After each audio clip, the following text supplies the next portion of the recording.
I'm coming. I have one over here, Pat. Okay. Hello, my name is Kathy Little. I'm a resident of Grey Highlands and a municipal councillor. My concern about this process is the lack of process and the deficiency in the report itself. Nothing in County Council minutes or committee minutes prepared us for this decision that came forward in the staff report recommendation to close Grey Gables, and a resolution appearing with it to act on that, approve that, and implement that. Looking on the Grey County Strategic Plan, the purpose of Grey County, according to the strategic plan, is the delivery of cost-effective services that strengthen the economic, social, environmental, and cultural well-being of the diverse communities it serves.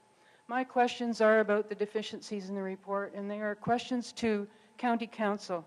Why is there no consideration in the county staff report for delivery of services to Meaford and Town of Blue Mountains? Why does the staff report only address option 2 of the Sienna report? Where is the financial cost-benefit analysis comparing all 3 options? Why aren't Meaford and Town of Blue Mountains factored into financial considerations? These communities will be affected by a decision to close Grey Gables. The financial and demographic data is available. Where is the evaluation of the economic and social impact that each option may have on the affected municipalities, especially Grey Highlands and West Grey? Who would know better than the affected councils and communities how decisions could have an impact? The strategic plan, goal number 5, engage residents and stakeholders in decisions that affect them and work together to achieve mutually desired outcomes. When has the county consulted with West Grey about the closure of Rockwood Terrace, or consulted with Grey Highlands Council about the potential closure of Grey Gables, or met with the residents of Grey Highlands and others before recommending the closure of Grey Gables? How is this report fair and balanced, and how is this process fair and transparent? Will County Council members give serious consideration to keeping both Rockwood Terrace and Grey Gables operating as long-term care homes? What is the cost, and what is the socio-economic value of keeping both homes open? Whatever the cost, it will represent the value that County Council places on the continuing viability and vibrancy of each of its municipalities and the well-being of its residents and their communities.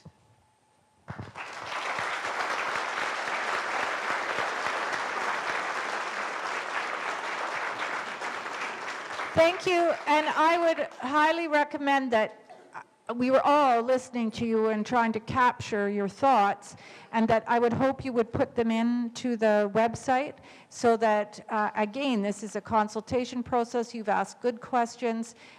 I just want to make sure they get recorded. So will you put them in for us? Thank you. Hold it close because it isn't here.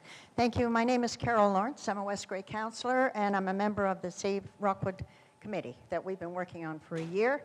We were blindsided a year ago by a recommendation from the county, as you were just last week. I want to just tell you that the 3 homes were built by past councillors, Grey County councillors, strategically placed to serve the population of Grey County.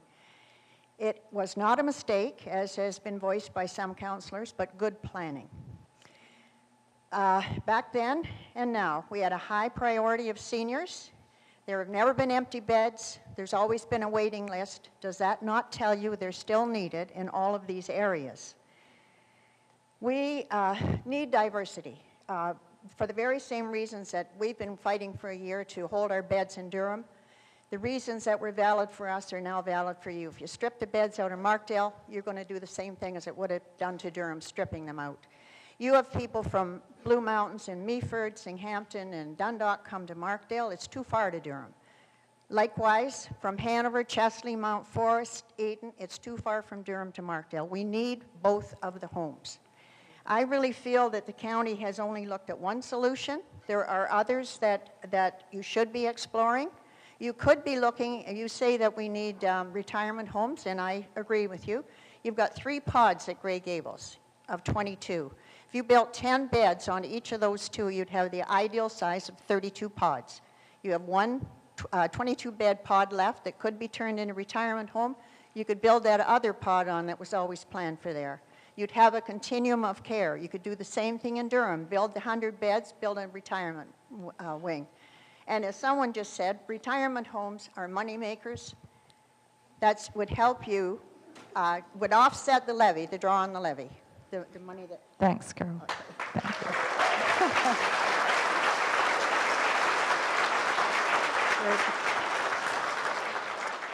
Hi, good evening. My name is Rick Byers, proud resident of Grey County.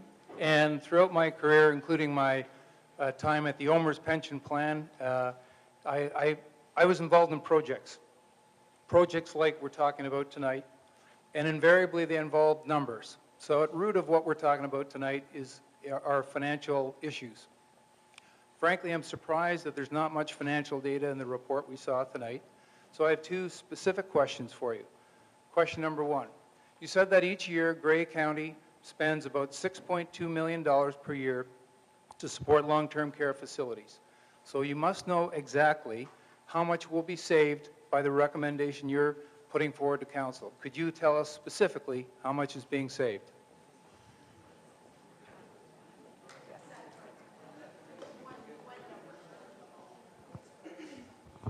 We haven't got the final project plan yet, obviously.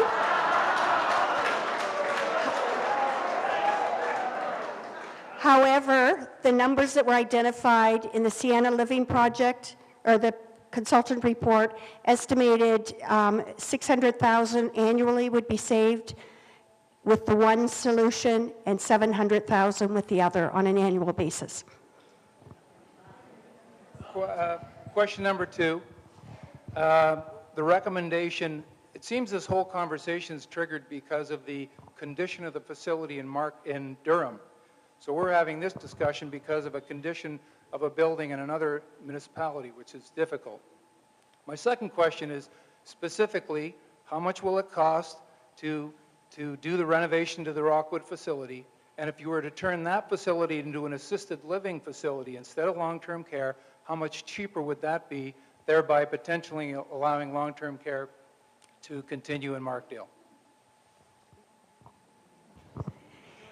Okay, the Rockwood Terrace facility is not recommended to be assisted living because of the layout of the building, and the consultant has, CBRE, has identified that it's the rooms, every single room would need to be renovated, updated, walls bumped out, and it would be a very expensive conversion for anybody purchasing it. So that was the thing with Rockwood Terrace, the existing building there. Can you just remind me on the first part of that second question? My only point is, before any decision is made by Grey Council, which impacts, this community so fundamentally, it is absolutely essential that the numbers be A, very clear, and be available to all of us so we can understand the decision that council is about to make. Thank you.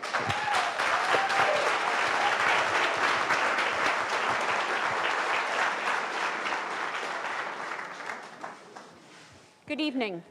I'm Jane DeYoung, a resident of Walters Falls, and here this evening representing the Community Board of the Southeast Grey Community Health Centre that delivers services right across this area, and I'm sure many of you in this room are patients of ours. The Community Health Centre opened in 2011 and serves over 5,700 patients looking after their primary care, health and wellness. Many of our patients are vulnerable and include a large proportion of seniors living in their homes in the community. Their care is a priority for us. We know, and those of us with elderly family members know, that seniors want to stay in their own homes as long as possible. And the CHC collaborates with many agencies in this area to make this happen. We encourage Grey Council to develop a long-term care strategy that focuses on residents in need of a variety of long-term care services and the community's needs. In addition to the financial and the real estate considerations detailed in your reports this evening and others on the web, we suggest that these core principles guide your decisions, that healthcare should be local, that seniors want to age at home or in their community, and that cultural and family considerations are a priority. At the Community Health Centre, we are already achieving the highest efficiencies and quality of care in Ontario using these guidelines, as Terry Mockery mentioned. Our community health care hub is recognized by the Ministry of Health and Long-Term Care as a model for rural primary care. we would be happy to share our experience to ensure our community residents have the best possible options for quality care at each stage of aging. Let's work together to make Grey a truly age-friendly community.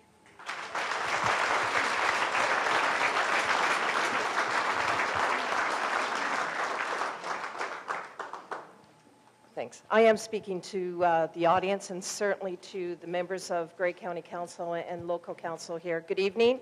My name is Christine Robinson. I am a resident of West Grey. I've been following this issue for practically a year. I've been hammering the same message, and I want to say that the people here tonight of Grey Highlands, as well as the people last night of West Grey Durham, have spoken loud and clear. They want their long-term care facilities. That's what we need, and I am projecting it because I am also saying it loud and clear that long-term care is very essential. So there is a statement that I have reiterated time and time again, and now is the time to preserve long-term care. We need to enhance it. Now is not the time for the county to divest, ignore, or dismantle long-term care. So please take that message from staff, but also to your county council, that we really need long-term care. The other issue I want to say is that I believe there was funding available, that in 2016, the redevelopment of Rockwood Terrace could have taken place without any budgetary impact. And if that occurred, there would be no impact on Grey Gables. These are long-term care facilities that we hold in high regard, and I just need to ensure that this message, along with your clear message, is resonating with our county council. Thank you for your time.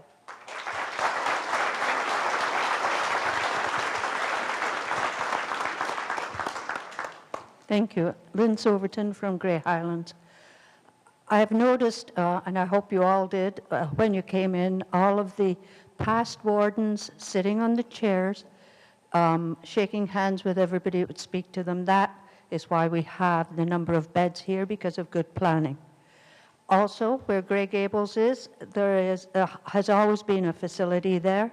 I remember my husband's aunt, who would be in her hundreds now, talking about it.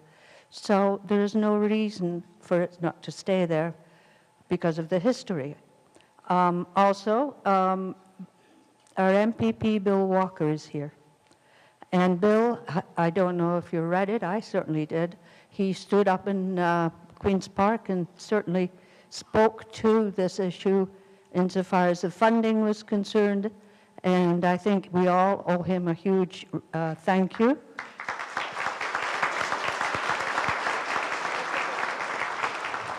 And I really appreciated what the first speaker said, because she is a younger person, and that all of these houses or establishments have younger people, not only the seniors. The seniors that we have there now have paid their taxes over the years, whether they be weekenders and seasonal. They have homes in both sites, in West Grey and in Grey Highlands, and they deserve to be near their families, where their lives will be made that much richer. Thank you.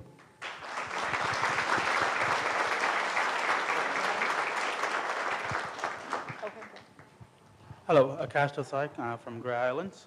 So there's quite a few facts and figures being tossed around, and quite a bit being made of low senior count in Grey Highlands. So a few facts and figures that I looked up on the phone in about a 2-minute time period was that Grey Highlands seniors that are 65 or over are about 20% of the population, which is second highest only to Blue Mountains, which has 28% of seniors population. You look at Grey Highlands population growth compared to the 2011 census. In 2016, population grew about 3%, which compared to Ontario's population, Ontario grew about 4.6%. Town of Blue Mountains, as I said, has seniors, 28.7% of its population is seniors, and in 2016, Town of Blue Mountain had a growth rate of 8.9, which was the highest in Grey County. And it seems closing Markdale, closing Grey Gables, would affect disproportionately people who live in the two fastest growing communities in Grey County. Further, there's 26,500 people on the waiting list for long-term care beds in Ontario today. That's a record high. In 6 years, that's projected to double to 50,000. Basic economics, supply and demand states, eventually, maybe not today, maybe not tomorrow, maybe not day after, but at some point, there will have to be additional long-term beds supplied in order to meet the demand. Further, is the 635,000 annually for 20 years contingent upon closing Grey Gables? Because if it isn't, why are we so hell-bent on dismantling a community in Grey Highlands? Lastly, why are we only quoting the CBRE report, not the Snyder report from 2012 or the Sienna Amico report from 2016, which all three had different recommendations?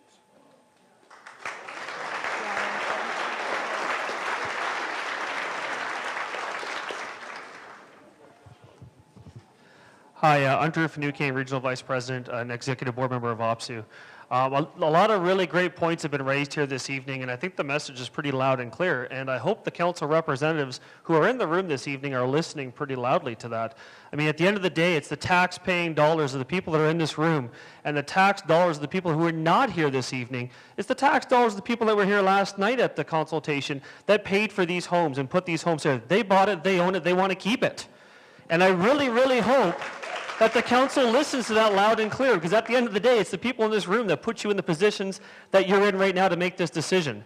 The question I would like to know is, with these public consultations, how is this data being collected? How is it being compiled? And how is it going to be presented in order for the council to make an accurate, fair decision on May the 11th? Good question.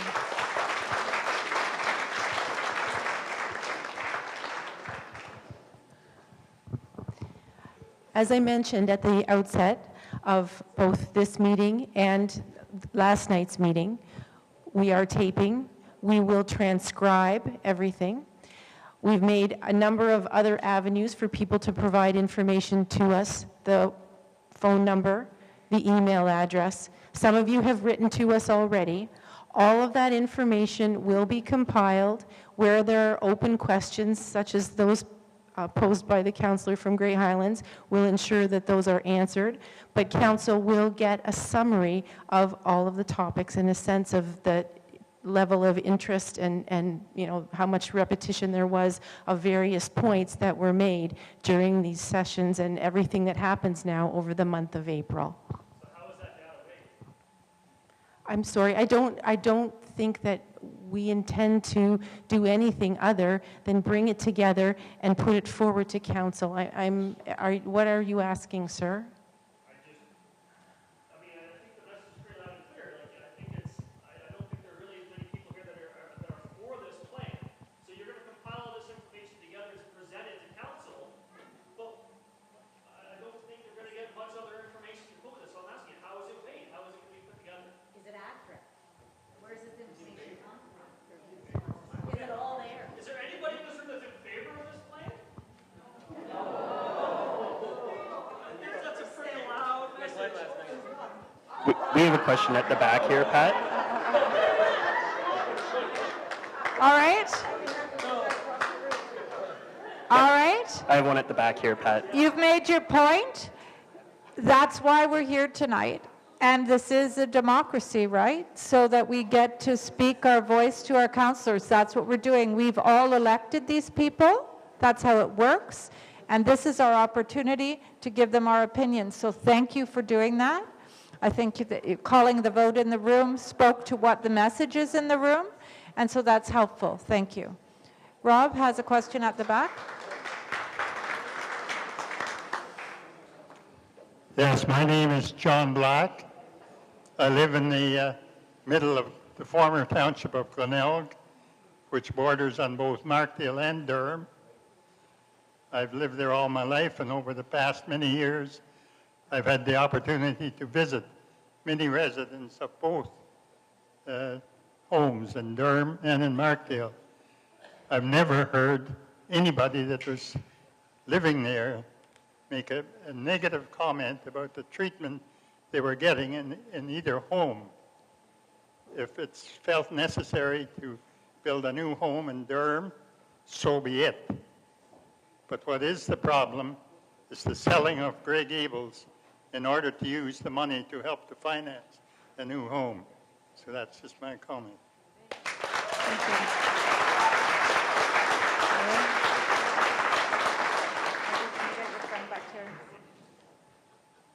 I have one more here. Yeah, I had a question that you didn't let me ask before. I wanted to ask Lynn Johnson. Do you have a buyer for Grey Gables now? If so, how do you know they will turn it into assisted living? If they didn't, then what about your plan to provide assisted living for baby boomers?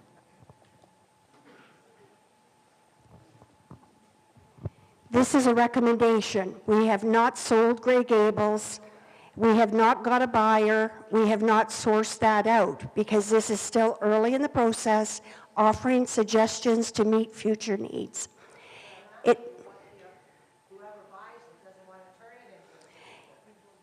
We wouldn't sell it to them because we've identified through this process that we need assisted living. So it's not going to be a for sale sign on the lawn that whoever comes along with the most money gets the building. It's about what is the service that the community needs. You'll be next. I have another one here at the back, Okay. Pat. Thanks, Rob. Yeah, my name is Stan Baker. What I see happening here is you're pitting one municipality against the other, and I hope the County of Grey doesn't need to do that because we don't need that this time. There's lots more important things to be doing. Grey Gables is a model home. That came from a lady who works for the Minister of Health. There's no elevators for people to go up and down on, and apparently that is getting to be a problem. I've heard that you're going to have to hire elevator operators because people are running the elevators that's got another job and it's interfering with their jobs. And the people on different floors, they're stranded without help when they're elderly. And Grey Gables down here has got a beautiful, beautiful garden. People gets out there and walks around, and when the weather's good and they feel all right, they sit and watch the birds and walk around and sit down, and it's a wonderful place. My wife was there for a while till she passed away, and I'll tell you, there is no better care. I think all homes got good care, but down at Grey Gables, you got lots of entertainment. The Mennonite people come in there too. They support Grey Gables. There's two different groups come in and sing every once in a while, and it's just a wonderful spot. And I just hope and pray that County Council seems fit to leave it the way it is.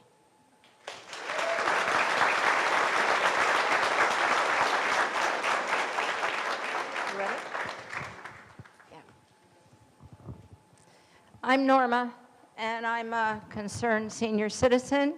I would like to ask for more than 2 minutes if I should happen to go over, for the reason that I'm going to explain what you have said that you are going to do so that after this meeting, we can review it on the screen and then put any more concerns we have to the counselor or council and to, you know, or answer the website. So that's why I would like. Why don't you just start? Okay. All right, but not in front of my face because they won't be able to hear you. Oh, dear. Okay. Last night, council agreed, I believe, to put their reports about the Snyder and Sienna report in full on the website. I thought you agreed you would put it on. The Sienna report is there. Okay, the Sienna, is it there in full? Okay. Well, maybe somebody mentioned the Snyder report. I could be mistaken, so maybe that could go on as well. I know the Sienna states that building 100 beds onto Grey Gables would be the less expensive. Last evening, I mentioned that there must be something that tells us what your roles are, and there is. It's under Part 6, Practices and Procedures, Municipal Organization Administration. role of council, 224. It is the role of council to represent the public. That's only part of it that hit me. There's also Act 225, which talks about providing information, which would assume it would mean reports prepared. There's 225 and 227 that also might be interesting to the public so that you could review it on your own and look at it later. I would like Dr. Power has given me, well, that's not the word he used, permission that he, pardon me? He said that, that I could quote him, that is it, as saying, Grey Gables has been positive for the area for many years and will be a real loss. I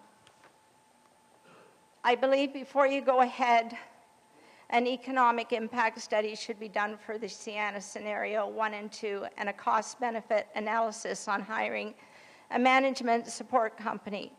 Also, the massive growth of the 75-plus citizens in West Grey need details on how you arrived at this projection. Also,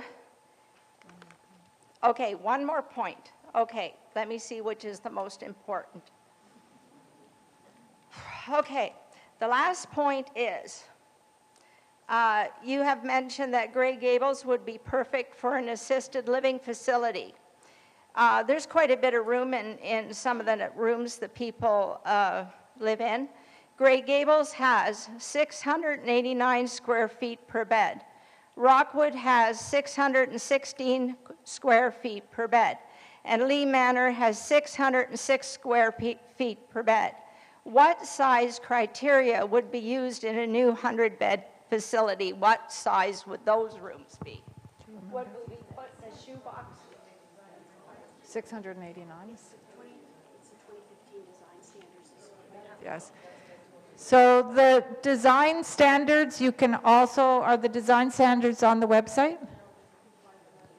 Yes, if you go to the Ministry of Health website, you can find the 2015 design standards which make the requirement for the size of the room.